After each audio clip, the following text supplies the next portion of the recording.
Hi, Sandy Mackey here, Yeah, Curtis. coming to you with a podcast from On Location. You know, we normally are sitting in our office somewhere doing this, and what a perfect place. We're out on a job site, great customer, great atmosphere, pool projects going on behind us, and it's just a good time, and it's a nice mellow place, and interesting. Try this and see how it goes on site. Absolutely. So it's been a little while. I know we been. talked about it. It's been a little while since we've done a podcast. And I guess a question for you would be, as we see things change in our lives so much in our company, and I met with a new client last night, and I was just kind of telling the story, because I think the story is relevant as to what's gone on with our lives and why we find ourselves in this place now. How are you feeling about what's happening? How are you visioning and envisioning the future? Have you felt any different or thought any different, or anything changed since the last time that we would have talked marketing, talked our business, talked all of that? Because I know it's always evolving and changing for me as well, but I'm just curious if there's any specific thoughts that you could share with people around kind of what's happened in our lives. So I actually want to back up that question that you just asked a little further, because I know a conversation we had this past week where you were kind of hanging out at a social gathering, and we're finding it interestingly not super easy to talk about what it is we do and the magnitude of things. And I remember when you told me about that, I was thinking I'm actually at a really nice place about trying to put into words what it is that we do. And I think a couple of the reasons why are because we have the book coming out our certain way. We've got the articles that we do in Aqua Magazine, and we've got these videos kind of capturing what it is we do. So I feel right now kind of like I'm existing in this bubble of everything that we're doing and we're working on, and it's really flowing for me, the explanation of kind of the path that we're on. So I'm finding like the message has always been great, and it's always kind of been there, and we've been shaping it and doing all that kind of stuff. And I feel now that it's really kind of coming together, creating an even more coherent message encompassing all of the different things that we do, because we were talking about projects, and then we were talking about our philosophy, and we've had all these different divisions for so long on our websites and the web properties that now it feels to me like it's all taking shape. And all those pieces, when we start a media strategy or when we first started this, it was like throwing energy at all of these different areas. And I feel like that's what we had to do to kind of build up the basis for everything. And now I feel like they're all kind of weaving themselves together. So I actually feel really good about the messages that we're sharing and how it's coming about and kind of how we're explaining things. I think what you just said there is critical. There's three different things I want to go back to, but something you just said was when you're starting a media campaign, and what we did was we threw our everything everywhere. And that's probably a really good thing that we probably don't teach as much as we should. Just because we landed on video, and video works so well for us because we were persistent and consistent and we kept going, we tried a lot of stuff. I mean, we threw everything we had at all of the social media world and everything, and that's probably a really good point for someone who's embarking on a new media campaign, a new way of creating attention. We are going to say, well, it's got to be video, because we know that worked for us. But probably a better thing to say would be throw everything at everything as much as you can, and as lousy as it can be. If it's lousy, it's lousy. It doesn't matter, because eventually something will show itself. And I know for us, we threw everything at everything, and we landed on this because it made sense. It was logically, it made sense anyway, but we didn't not do other stuff. Each part is developing too, and it's supporting the other part. So we've always blogged in written form, and we've done a lot of video, and we know that you especially shine on video. We also have done articles, and we've done kind of our certain way behind the scenes, and no one piece is exclusively the reason why we're finding this success that we are, but it's now a matter of everything is kind of coming together. And I think throughout the whole process, we've had our why kind of at the core of it. Okay. And as long as everything has been able to support that why, then it makes sense. Even if something wasn't directly related, it was tied together by the common why. Well, we know, because the why is so strong for us, why do we do this, that we can do anything and justify it in the name of the why, which is true. Because as long as you can relate it in any way to why you're doing what you do, then it makes sense to do. Mm-hmm. And from that perspective, I think it's really important to just do it. And what happened for me was video helped me craft my message better, because you would continually ask me questions and ask me questions and ask me questions, and many times it was the same question, just phrased differently, and I had to be able to get my story right, which leads to what you were talking about me at a function recently. This was a family function, but extended family. It wasn't like my kids, the direct family was there, but it wasn't really me. It was the in-laws of a niece and or of a nephew's wife and all of that. It was sort of distant. And then my nephew, Michael, who worked for me as well for many years, they're in town. His dad, Mike, took him to see one of our projects that we were just finishing. And then when I saw Michael, the son, he was saying, "Oh, I see things, you're doing things really cool and different and all of that." And he must have said that same thing to his brother-in-laws and who all these other people were. And I had a really difficult time when they would ask me questions. They would say, "So, I hear you're doing things, kind of interesting." And I just didn't even want to answer. I just didn't even want to respond, because it was automatically, I was put in this box of what a swimming pool is. Oh, you build pools.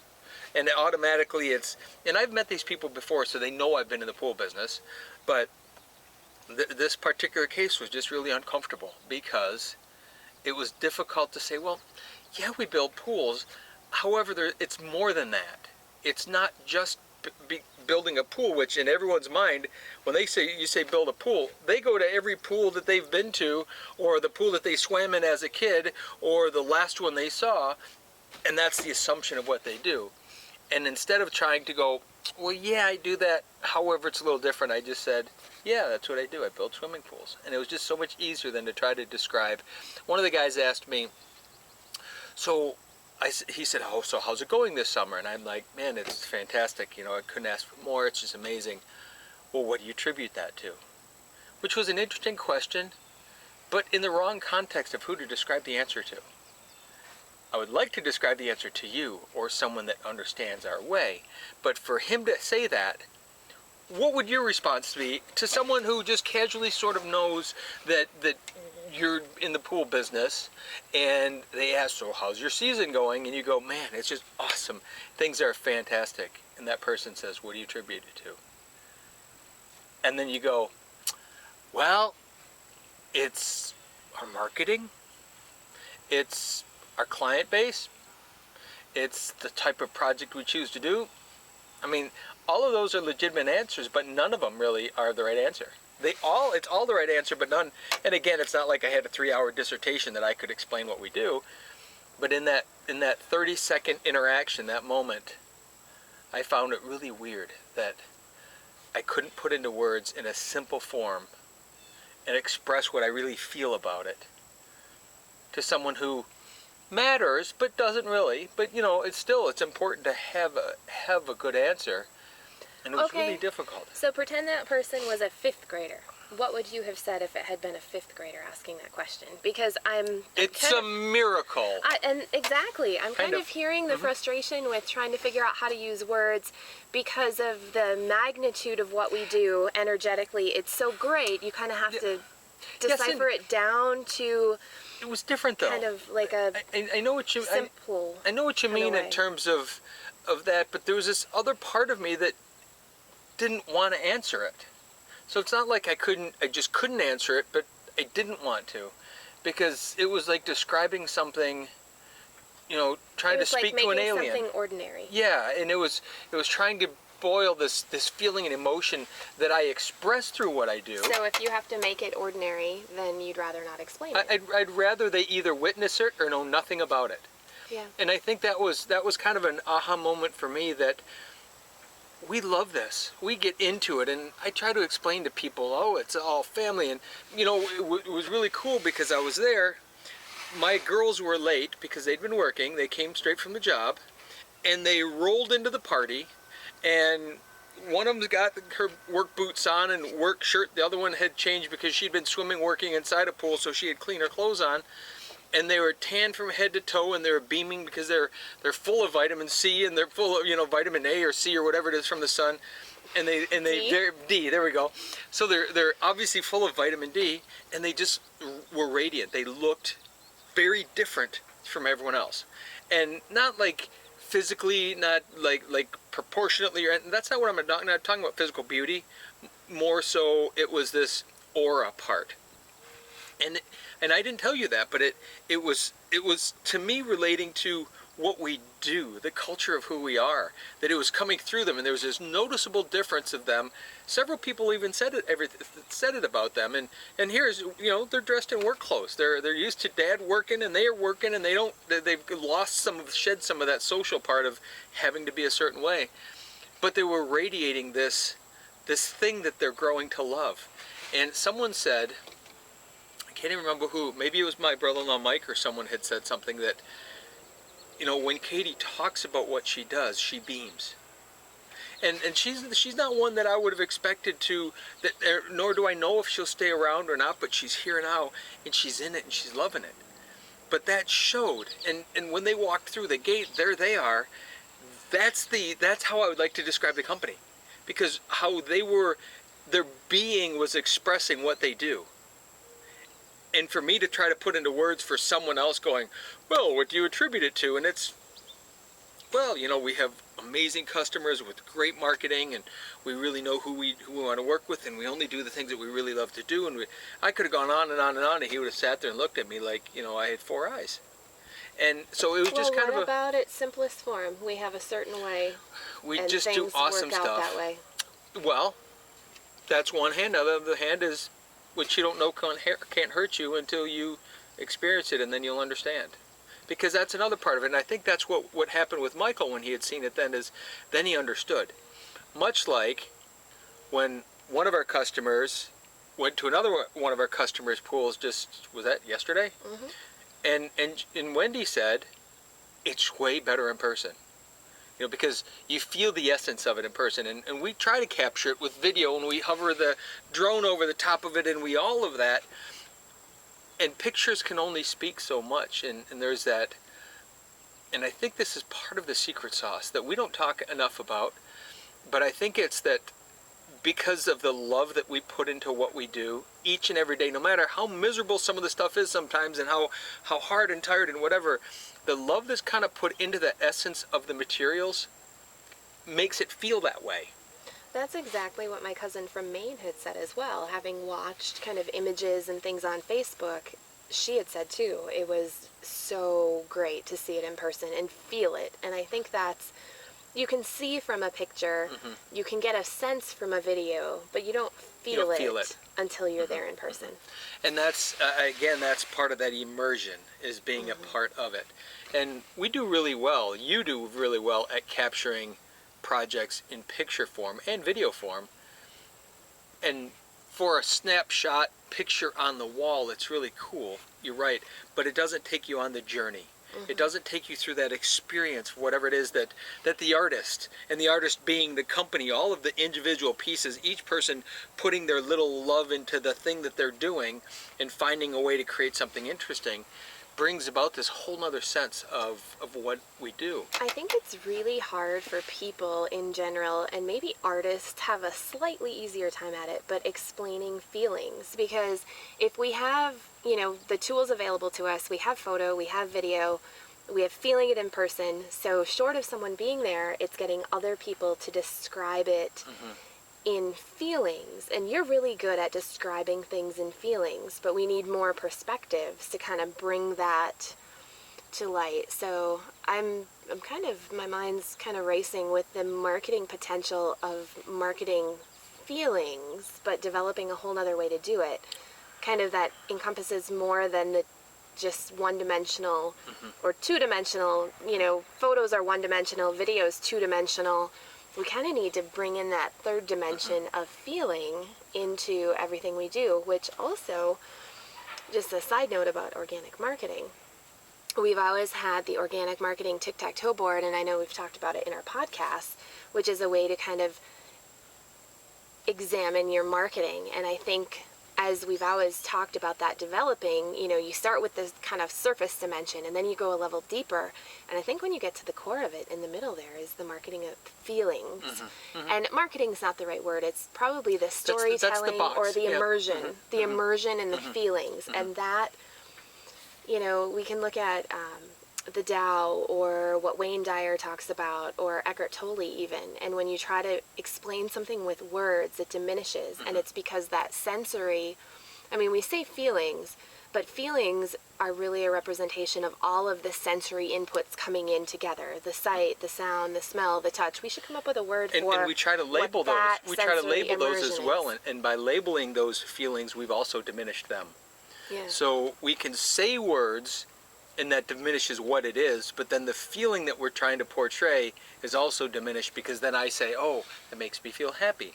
It's not really happy. Happy is a piece of it, or makes me feel peaceful or anxious, or word. Exactly. So it really doesn't describe what you're saying, that all sensory input from everywhere, because all those inputs happening cannot be boiled down to a word, or two words, or a sentence.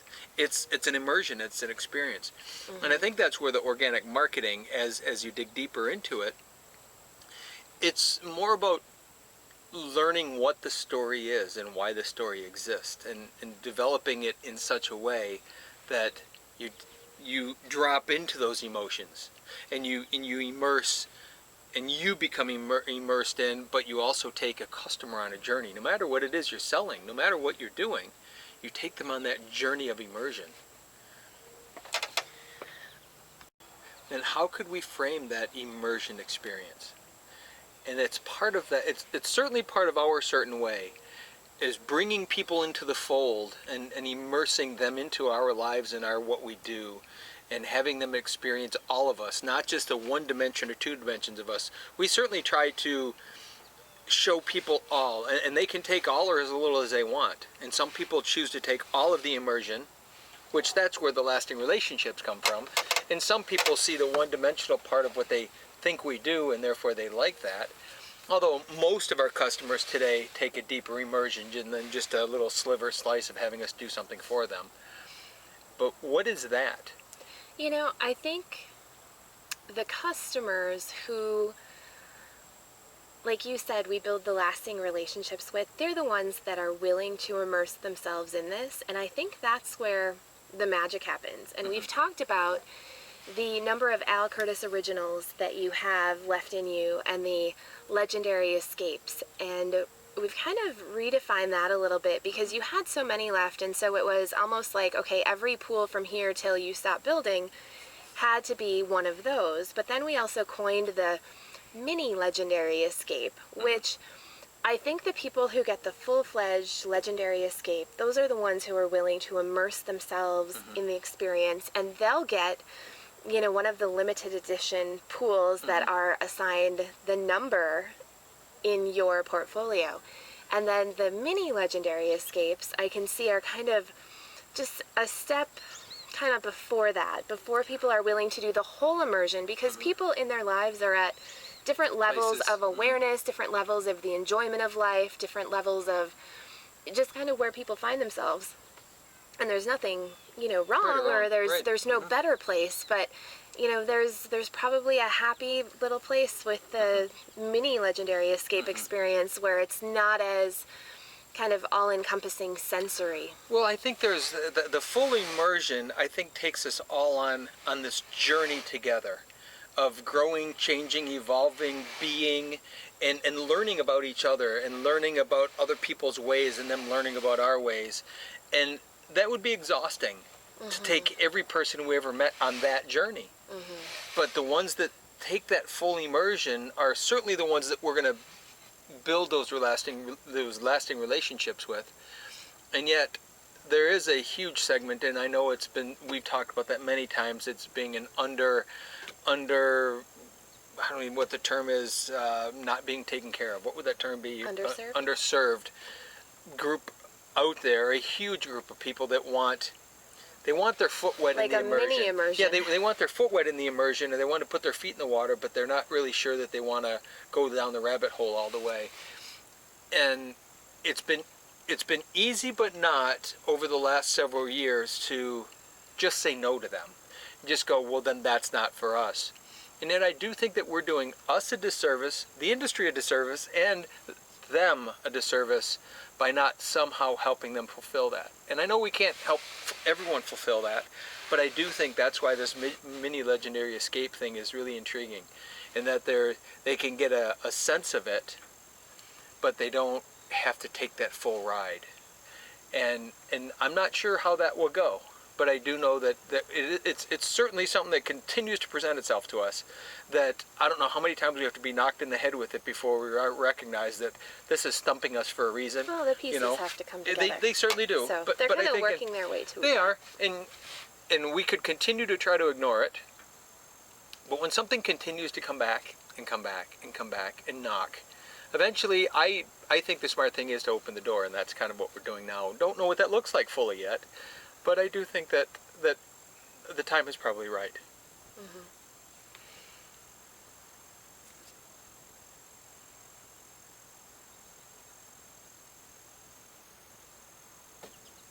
Speechless. On that note, On that note, stay tuned.